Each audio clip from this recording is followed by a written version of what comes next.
That's one thing that also comes into play, is that the spousal benefit cannot kick in until the primary Social Security recipient has basically turned that income stream on. Right, so the spouse can't claim the spousal benefit without the primary have already started. Welcome to the Financial Foundations Podcast, your gateway to the fascinating realm of finance, brought to you by Base Wealth Management. In this show, we delve deep into the world of money, guided by seasoned experts who will unravel the complexities of finance and provide you with invaluable insights and practical advice. Now, here are your hosts, Dustin Taylor and Alex Wolf. Welcome back to Financial Foundations, brought to you by Base Wealth Management, where we are the foundation to your financial plan. I'm your host, Dustin Taylor. I'm your co-host, Alex Wolf, certified financial planner. And we are here again with Jeremy Riggs. Welcome back again. Thank you so much for having me.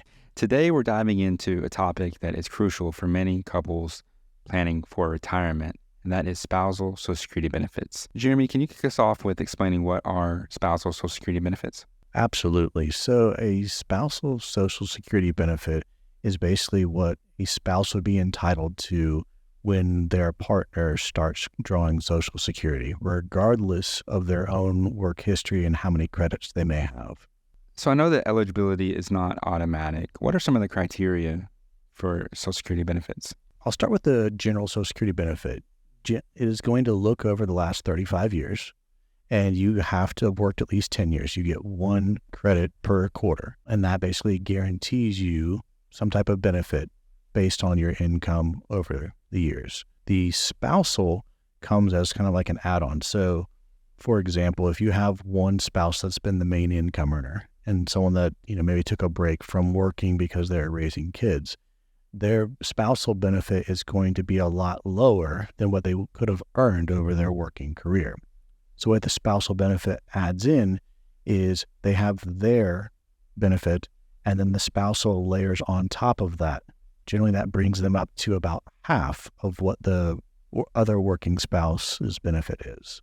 Alex, how does divorce affect the spousal benefit? Yeah, so that's a topic that comes up from time to time, especially when you have someone who you're planning their Social Security benefit with, and you have to get into some sensitive topics about this from time to time.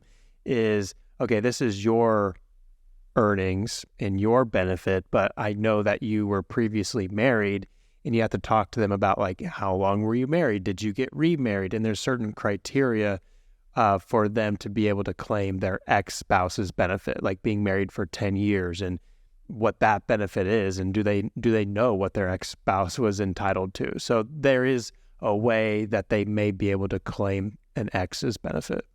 If your ex-spouse claims your benefit, does that affect your benefit at all? No, if you have an ex that is going to claim their spousal, meaning yours, it does not change your benefit. Is it true that you may not even know that your ex-spouse has claimed your benefit?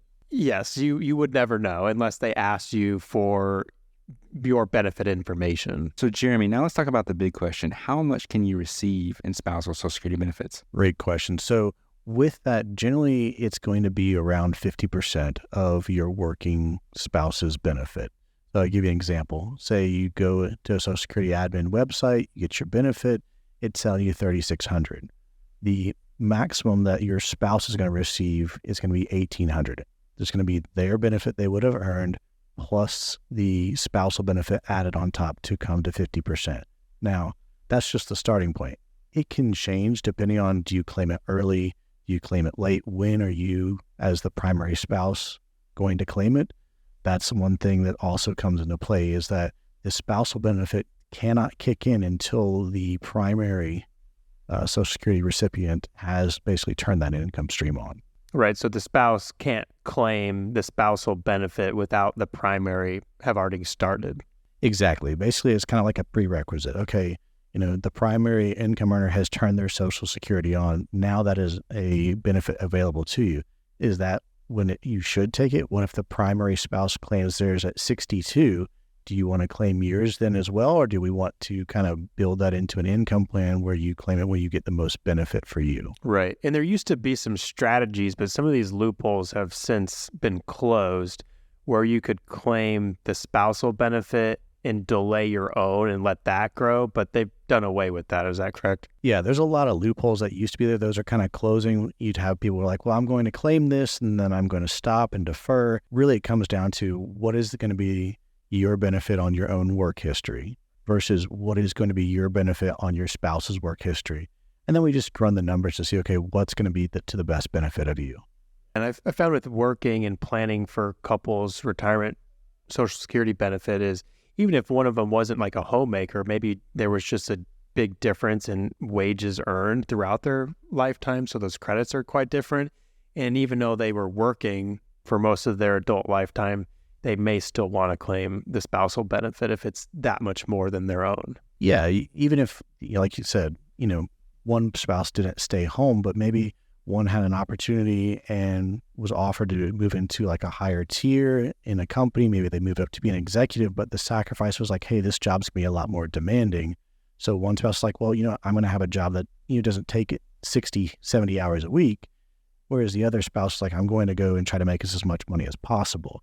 So it's just going to make sense. Their benefit at 50% is going to be higher than what you earned, even if there wasn't a long break in your work history.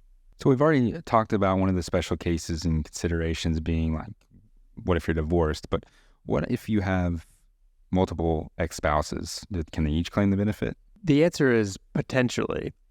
The caveat is if none of them had remarried, but you were married to them each for at least 10 years, then yes, likely.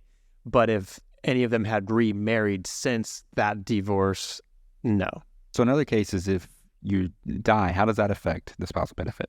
Yeah, so you can't claim both, unfortunately, as much as you would like to be able to claim yours plus your deceased spouse's. But you would just jump onto the higher one and claim that one, right, Jeremy? Yeah, absolutely. You would look at what is your benefit versus your spousal benefit, even if they've passed. And then it's just going to be basic math, what's going to net the most money to you.